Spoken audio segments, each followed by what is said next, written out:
here on Klep's Garage, we like to showcase anything that's probably over 25 years old, but don't have to be over 25 years old. We've been showing you some of our cars in the past, and then we've been working on stuff. And in the future, we're going to show some subscribers' cars. But today, I'm going to show you my fire chief's car. So let's see what's behind door number 1, shall we?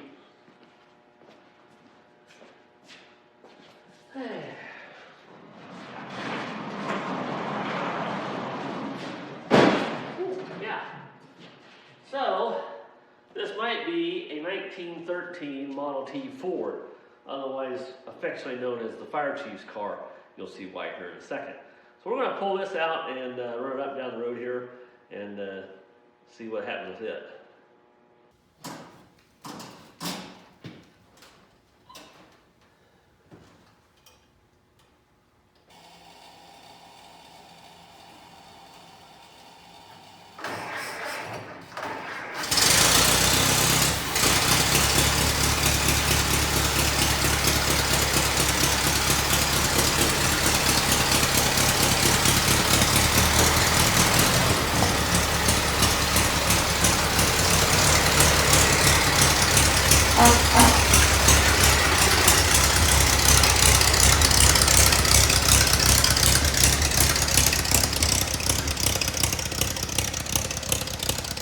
All right, today we're going to look at the 1913 Ford Model T Speedster, otherwise known as the fire chief's car. Back in the day, late 1908, Henry Ford came out with his new model, the Model T, and he produced that Model T Ford from 1908 up until 1927, early part of that, when he shut down to switch over to the Model A Ford to come out for the next 4 years. The Model T was very popular. Like I said, they made over 15 million of them in those years from 08 to 27. And it's what put the world on wheels. This particular car here has probably had a long, hard life. Back in the, I don't know, around 2000, 2002, somewhere in there, a friend of mine found just a chassis, and we'll show you a picture of it here, what this looked like when he got it and when we started on it. But it had been rode hard, put away wet, and most of the parts were missing. So it comes to the point, well, what do you do with it? Do you trash it or do you save it and make something new out of it? So let's look at the beforehand picture. Okay, so here you can see what it looked like when it was bought. No body, no fenders, pretty well stripped down. Wheels were shot, headlights were shot. So might as well start over. And in this next slide here, you'll notice, especially you T guys will notice, there's a huge starter generator hanging off to the side. This was called a Heinz Springfield starter dynamo. It would start the car and then switch over to a generator or a dynamo after it was running. Very early one, probably 1913, 1914, and it was it's pretty rare to see one. Don't worry, it's still around. It was traded off to another T guy. He has it on his car. In this slide here, you can see the dash. If you look above the exhaust pipe, there's a glass bulb there that had oil lines running to it, so it could show you that the motor had oil running through it somehow or other, through the splice system. And then this last slide, you're looking at a Waukesha head, which is still in the car. And you can also see that they had a choke set up for inside choking on the car, since it had a starter generator on it. So there you go with the original pictures, and it was a little rough, so we couldn't have hurt it more than it already was. Well, as you can tell from those pictures, it was pretty far gone and needed a lot of work, a lot of stuff missing, body, fenders, just minor things. Anyhow, figured we couldn't hurt it any, and my friend Bill decided to go ahead and restore it. He always wanted a Speedster. He had these nice set of Buffalo wire wheels laying around, and he already had them restored. He says, I'm going to make a Speedster. I'm like, well, that sounds good to me. So over the years, he did this and finished it, I think, around 2011, 2012, somewhere in there.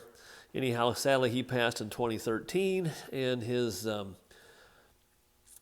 fiancée had acquired the cars through inherited them.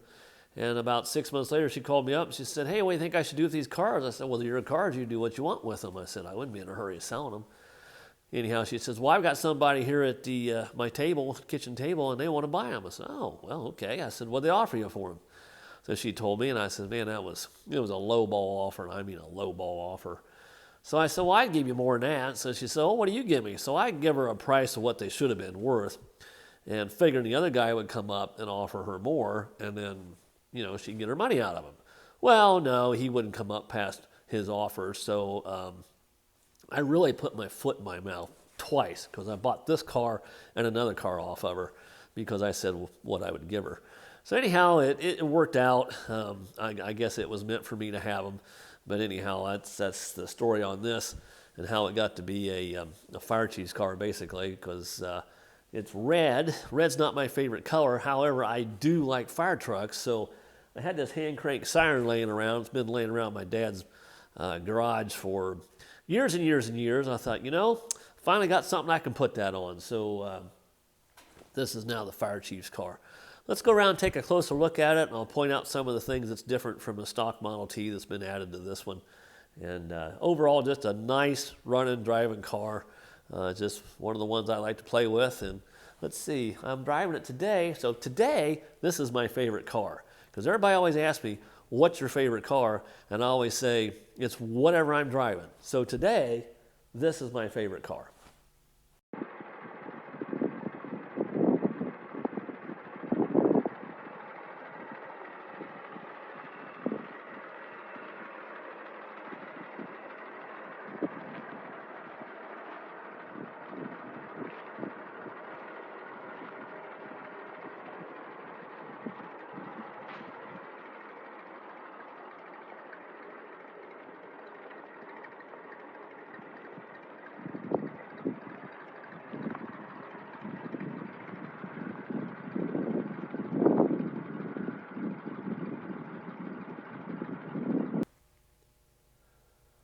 So I might as well start out with these wire wheels. Boy, they sure are pretty. They're not stock by any means. They were an aftermarket wheel made in Buffalo, New York by the Buffalo Wheel Company. They're center lock, quick disconnect wheels that'll come off with just that one hub cap in the center.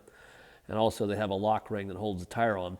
This probably wouldn't have been a period correct wheel for 1913. However, by 1920-21, you could have got this size wheel. But the 1913 would have had a clincher style wire wheel. However, they look good on here. I'm not going to change them. And so there they are. They look pretty. Anyhow, we'll move over here to the front. Something else that you'll notice on this car, it has what's known as Hassler shocks. So basically, it's just an extra spring. You have your front leaf spring, which is standard on a T. And then they would sell you this as an aftermarket. It was built by the Hassler company. And supposedly this was supposed to make your ride softer.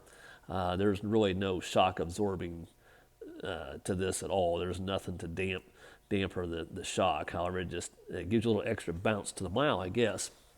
So we got one of those on each side on the front of this one. And on the back one, we'll show you that. So on the rear, they have the Hassler shocks. And these are smaller ones that are actually called Pancake Shocks. So they're little teeny tiny ones. Aren't they cute? And you might notice my blacksmith friend Hank, I usually have him make something for all my cars. There's some of his little handiwork. I needed a tailpipe holder. Of course, I didn't want just any old tailpipe holder, so we might have twisted one up. So anyhow, that's the tailpipe holder. Got the back here, we got a spare tire. Model Ts didn't come with spare tires. Ford didn't want to make an extra wheel because, if you made 15 million cars, you got 4 wheels on each car, and you add a wheel, there all of a sudden you've got an extra 15 million wheels to produce. So he was by no means ignorant on the cost of a car. So anyhow, back here is a toolbox, and in here I got a battery, and then here's a set of an original 1913 plates. That's what they would look like for Ohio. And I could put them on the car, but I'm afraid they'll get all scratched up. So that's what a 13 plate looks like. Huge gas tank. I think you could probably make it from here to, I don't know, maybe Kansas. That's a pretty good sized tank. This T will get 20 to 25 miles a gallon, so that's definitely a 15-gallon tank, if not more. I definitely can put some road miles on that. Here's the hand crank siren that you've seen earlier, and an aluminum hood. Ford actually did use aluminum hoods from 1908 to 1916. They were all made out of aluminum. However, they were painted. You didn't see them like this, but it sure looks pretty like that. So we left that one that way. And then, of course, the nice front end. Not really sure why the number 2. I guess that's the racing number. That's the number Bill picked. Actually, Joy picked that one. It was his fiance. And then, of course, we got the monocle windshield. That's just to keep the bugs off the driver.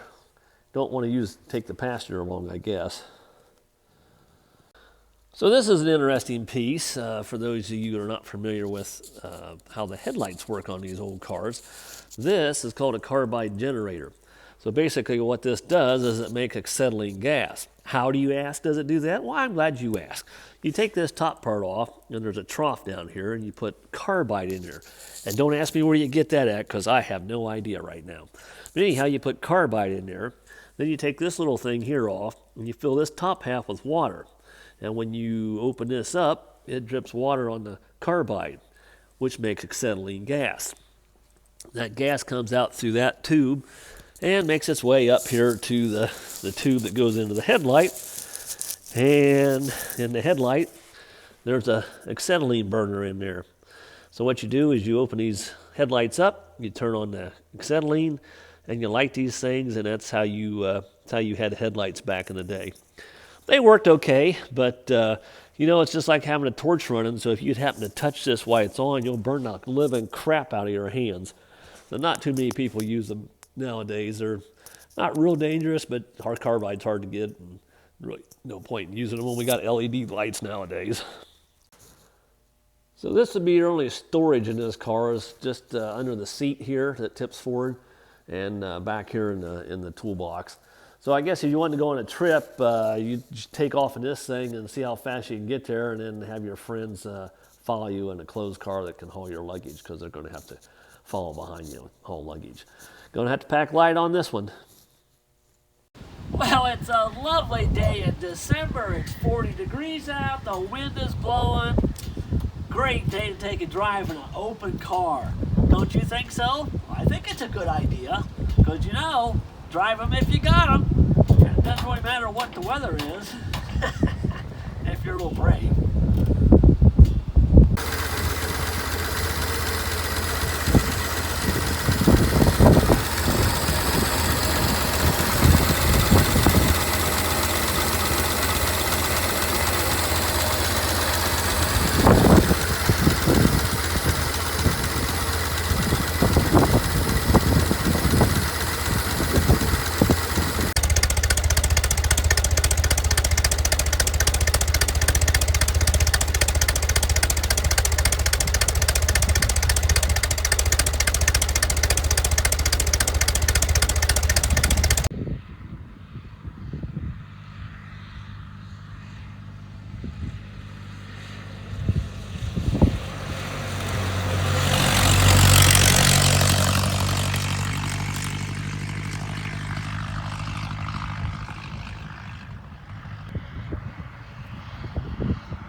wasn't Will. That was brisk, baby. Well, that's going to do it for this episode on the 13 Ford T Speedster Fire Chief's car. So I hope you enjoyed looking at this one, and I have fun driving this one. It's a big blast. So remember, drive them if you got them. We'll see you next time.